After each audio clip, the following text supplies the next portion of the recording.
ही अंदर आ सकते हैं ना। जब उन्हें अंदर बुलाया जाए तो फिर। देव, होश में हो? ये क्या बोल रहे हो? अरे हम पर्दे उनसे छिपने के लिए थोड़ी लगाते हैं, बल्कि इसलिए लगाते हैं ताकि हम उन्हें ना देख सके, उनसे बात ना कर सके और उनके बहकावे में ना आ सके। ऐसी गलती बहुत से लोगों ने की थी। उनके साथ क्या हुआ ये पूरा गांव जानता है। इसीलिए अच्छा होगा कि हम वो गलतियां ना दोहराएं। पापा, क्या मम्मी के साथ भी ऐसा ही कुछ हुआ था?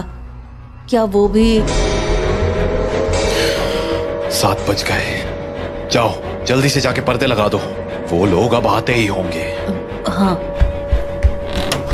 तो राणा शाह की बात मानकर देव खिड़कियों पर पर्दे लगाने के लिए चला गया।